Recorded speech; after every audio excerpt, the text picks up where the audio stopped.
Swayam Prabha. Digital India. Educated India.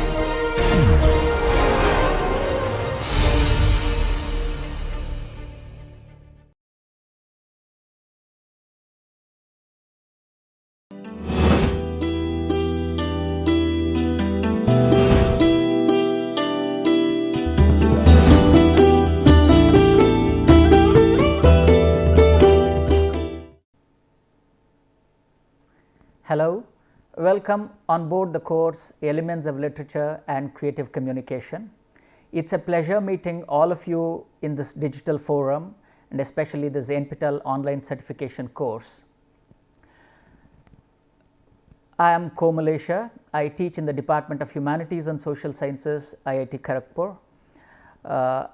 Before we introduce you to this course, what this course is all about, why we study that, is there any relevance studying this course at all, especially in this pandemic hit world?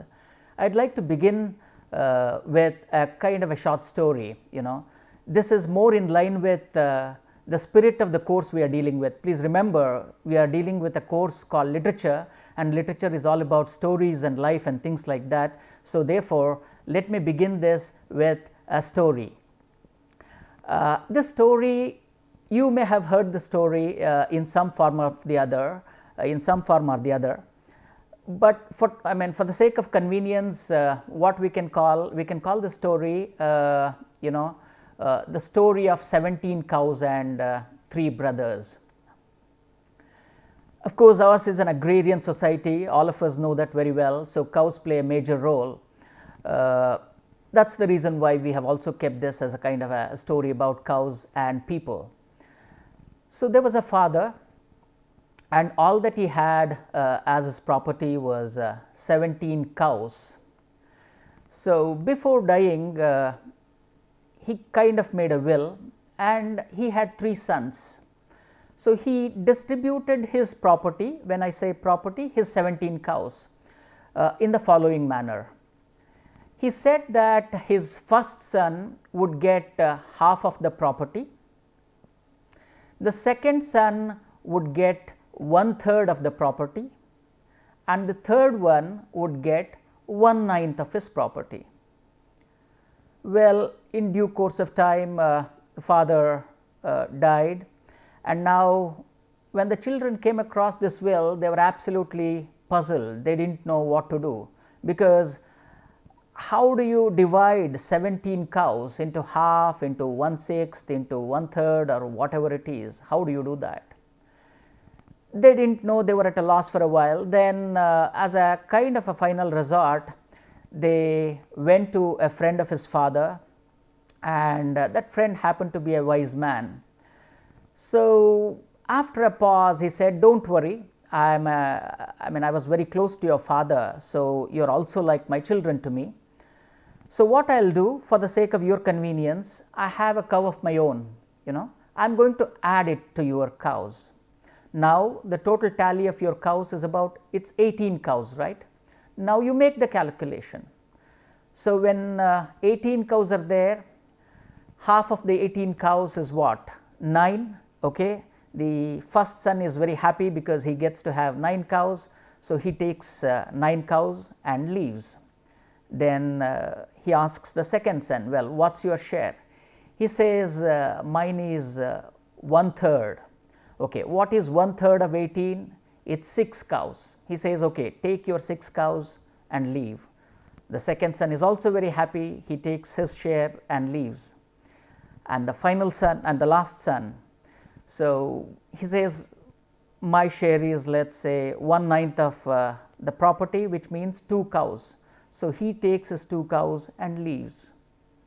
Now, if you are a clever learner, you would have already understood the mystery here, because if you add up all the cows, now look at this, 9 cows plus 6, 15 plus 2, 17. So where is the 18th cow? Where is the cow that our friend added to the lot? This story is very relevant for very many reasons. In fact, the so-called imaginary added cow and the so-called imaginary and mysterious cow that disappeared, they all form an interesting crux of an important factor that we are going to discuss at a later stage. But for time being, what I can say is that literature is like that 18th cow, which is invisible but still there. In the absence of that cow, they couldn't have solved the problem, but when you want to actually see it, it's not there to see. Okay? Let's leave the story here and proceed. But as we leave you with the story, I'm sure the story is going to remain with you, and this concept of missing cow, invisible cow but mysteriously present cow, you can go on applying it at various levels. You can call it a kind of a divine being who you don't see, but still who you account for in your day to day activities, in your day to day life and things like that. This story can unravel itself at multiple levels. So, for time being, for our convenience, we call literature that 18th cow. All right. Now, the question comes, what actually is literature? But since we are dealing with literature, I would not rush you with theories of literature or definitions of literature. By and by, you will learn why I don't want to emphasize on the so-called definitions of literature.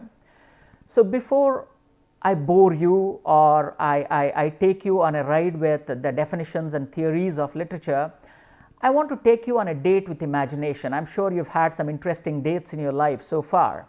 So, this is a very important date, and this date is with imagination. So, now please take a look at the words that we have displayed here. Not extraordinary words per se, because I do not think there is any word here that you are not familiar with. All of them are words that you and I are very much familiar with. Just take a closer look at these words: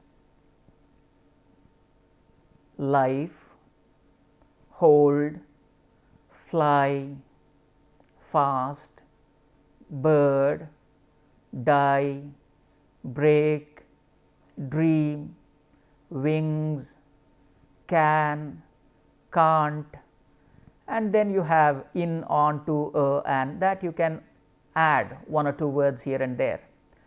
You don't need to maintain any sequence here. They are not arranged according to any sequence. They have been put in some kind of a random fashion. What I want you to do, just take a minute or two, let's pause here for 2 minutes. Using these words, can you construct an interesting sentence, or maybe a short poem, or maybe a kind of a very mysterious sentence, anything. Let creativity be your guide. Using your own imagination, let your imagination run amok. Using your imagination, you can assemble these words in any way possible and create a meaningful sentence. Or if you are really well versed with a poem, you can as well compose a short poem. So, let us take a pause for about a minute or two here, and by the time you finish, I will come up with some interesting ideas related to literature and with the activity you have done. In a sort of way, we can call it the first taste of lab, the so called concept of lab in literature. So, this is the first lab activity of this course.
Okay, I hope you enjoyed this date.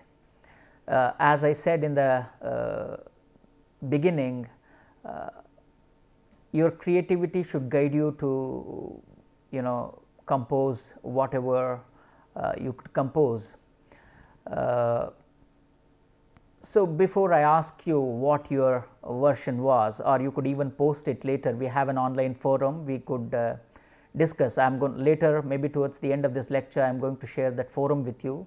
Whatever you have composed during this pause, you can as well upload it there, and some of the brilliant ones we can as well take it up and have a discussion on that in subsequent classes if time permits and opportunity arrives. Okay.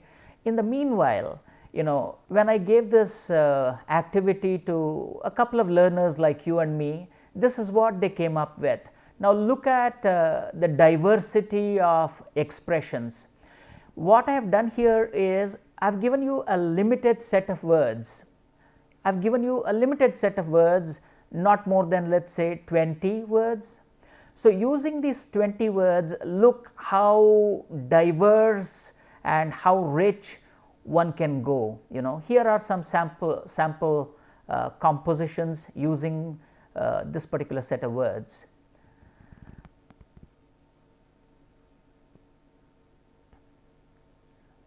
If you can see here, I mean, if I can just give voice to some of these expressions: bird, fly fast, dream big, your wings can't hold your dream for long, a day it will break and your dreams will die. Another learner: whenever you find yourself alone in life and ever think to die, take a break and believe me, give wings to your dreams and let them fly. Now, look how brilliantly this guy has captured a fleeting moment of depression, and how during those fleeting moments of depression you should let the dreams take you to newer heights. Here is a ray of hope, a brilliant composition. We have some more brilliant lines by some other learners.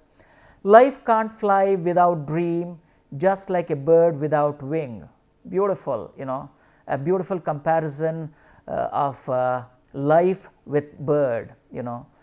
Like bird can't fly without wings, life can't move without dreams. A brilliant philosophical statement put in a very terse and a beautiful way.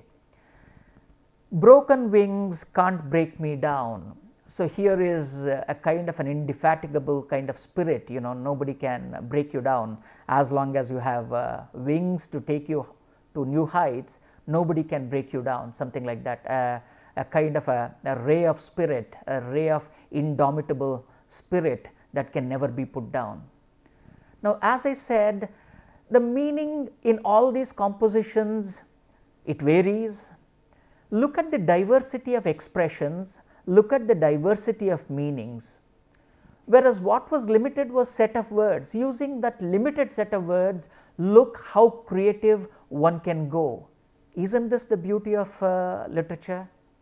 That when words are given to you, you can put them in any beautiful random fashion and then construct something remarkable that adds beauty to language and meaning to life. After all, this is where we can recollect Coleridge's definition of literature or poetry: best words in best order. When you put best words in best order, you can come up with something remarkable like these. So, I deliberately began this course or introduction to literature not with some theoretical insights, but with a practical taste of literature, because once when you are hooked on to the beauty and elegance of literature, then well, my job is half done, because you already are hooked on to literature, and then the task becomes easier. As weeks go by, as classes go by, we will have more of such interesting activities. Yeah, some other expressions like this, we have many more, of course. Some interesting ones, you can just take a look at them, and you can discuss it with yourselves or maybe with your closed ones, how the beauty, the alchemy of limited set of words giving unlimited number of sentences, and how with a little bit of help from your imagination, how you can construct unlimited sentences, something like that, Now, the set of words I gave are from this poem by Langston Hughes called Dreams. Langston Hughes is a major African American poet. So, in order to inspire his people, he came up with this lovely short prose: hold fast to dreams, for if dreams die, life is a broken winged bird that cannot fly. Such a brilliant one. In fact, the set of words that I gave were from this. Now, using the same set of words, look how differently and how aesthetically our learners came up with their own compositions, something remarkable, right. Now, coming to the kind of the outline structure, the outline of this course, the overall structure of this course, it's a 12-week course, you know that by now, and a 30-hour course, you also know that by now.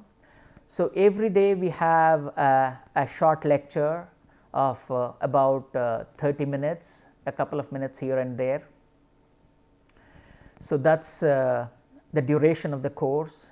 As far as who can take this course is concerned, this course is ideally for anybody who is interested in tasting the nectar of literature. That means for anybody who is open to that idea, and especially for undergraduate students or postgraduate students who need to study literature as part of their course curriculum. Especially for them, it is all the more relevant, added to, I mean, they have an added advantage, because apart from enjoying the pleasure of reading that literature offers, they can also do a course in this. So, it also serves a practical purpose for them, something like that. And as part of our lectures, we are going to distribute some interesting short pieces, short literary pieces, maybe short stories, poems, and we are going to even recommend a couple of novels, plays, and obviously the medium of instruction would be English. So, as long as you come with an open mind, there is no other prerequisite. It is not that you need to be a graduate, you need to be a postgraduate, you don't need to have any kind of formal qualifications as such. The only prerequisite, if it is any, is an open mindedness. You need to be as broad minded as possible, because literature at its core is Catholic in nature. When I say Catholic or Catholicity, it does not refer to any particular religion. It means being broad minded, being open minded, that is all. Okay. And of course, towards the end of the course, you will have proctored examinations, some kind of mid-sem and end-sem, and if you wish to take a certificate in that, then you need to give this. Otherwise, you are free to listen to this and enjoy. If you need a certificate, well, you need to undergo a kind of a proctored examination, and depending on your performance, you will get your scores and you will get your certificate. And what are the objectives of this course? Before I discuss the objectives of this course, one of the reasons why courses like these are offered is because in the New Education Policy 2020 that gradually many states are implementing, just recently we have heard a couple of states announcing that from this particular year onward they would be implementing the new education policy of the government of India, and there are many other states who have lined it up for implementation from 2022 onwards. So, it is an important trust area. So, as our Prime Minister Narendra Modi has said, courses like these help in promoting curiosity and imagination, rather than encouraging a system that encourages a rat race. Courses like this help blossom creativity in the learner. That's the reason why courses in literatures are fundamentally offered. Keeping that broad objective in mind, we can list out a couple of other objectives of this course. One of the major objectives of this course is to expose students to the finer sensibilities of human existence. How is it an exposure to a finer sensibilities of human existence? Because literature is directly related to life. Keeping that broad vision and objective in mind, we have a couple of other objectives of this course. One of the important objectives is to make students aware of the finer sensibilities of human existence, because literature deals with life. When they are exposed to literature, they are automatically exposed to life. To engage learners with one of the most profound, one of the most significant expressions of humanity. Let's remember, literature is a kind of the most profound expression of humanity, though it is written by an individual. At its core, it captures the collective consciousness of society. Therefore, though it is the product of an individual imagination, an entire tradition, an entire culture, an entire society will have gone behind that individual sensibility. Therefore, while being individualistic, at its core, it is definitely collectivistic in its vision and ambition. That is the reason why I said literature is one of the significant expressions of humanity. Therefore, when you read such literary pieces, you would automatically come to terms with the best expressions that humanity has got to offer. And also to expose learners to how words, sentences or fragments of sentences, characters, plot lines or literary tropes reveal who we are as human beings. At the end of the day, though when we read a novel, though novel is called fiction, that fiction also has another meaning to that, something which is made up. So, though we are dealing with something which is concocted, which is made up, at the core we would be dealing with life, because with the help of what is made up, we would be directly dealing with life, nothing other than life. That is the reason why it becomes interesting how through these concocted things we get to know something significant about human life. These are some of the broader objectives of the course. Now, let us come back to the first slide, which we did not actually answer. We had raised a couple of interesting questions. You remember, the very first slide was what is literature, why do you read it, how is it relevant today. So, now time has come for us to explore the concept with a little more detail. Kalidasa, who is one of our major poets, who is one of the poetic geniuses that India has seen, defines literature as a combination of vak and artha. He calls it vagartha. He goes ahead and says that vagartha vivasampruktav vagartha pratipattaye jagatah pitarau vande Parvati Parameshwara. Like the primordial pair Parvati and Parameshwara come together to create this universe, word in the sense its sound and sense. When you say a word, it has two components, the sound of it and the meaning to it. The sound and the sense come together to create the universe of literature, vagartha, vak and artha. So, these are the dual dimensions of word, the dimension of the sound, the dimension of meaning, they have to come together. In other words, literature can be called, a word has a dual dimension. the sound dimension and the meaning dimension, the sense dimension you can call it, only when these dimensions come together you create the world of literature, sound and sense. That is why you can call literature a frusion of sound and sense. Vagartha is a frusion of sound and sense. If you try to decode literature, what is literature? At the end of the day, it is language. Is it any language?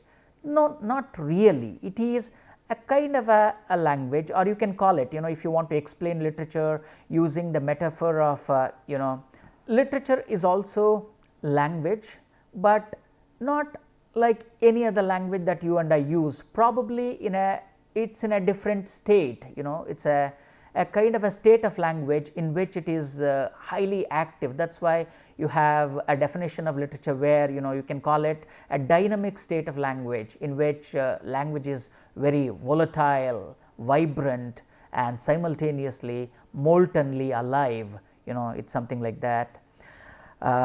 You can also define literature as a kind of language through which a soul interacts with itself and also with the world around. So, it is basically the language of a soul, or the language of a human being, through which it explores its own nature as well as it explores the life around. So, with these broad definitions, I guess we can end this lecture, and maybe in subsequent classes we are going to explore some other dimensions of literature and how and why literature becomes important for us and things like that. But before we go, let us remember we began this course with a kind of a practical taste of literature. I gave you a set of words and you came up with brilliant writings of your own. Then we compared it with a kind of a brilliant poem that Langston Hughes had written, and how some similar set of words enabled you to come up with different sentences with extraordinary meanings and beautiful relevance to all our lives and things like that. And after that we gave you an overall idea about the course, the broad objectives of the course, and then beginning with Kalidasa, we came to understand what literature means, the roots of literature and things like that. Thank you.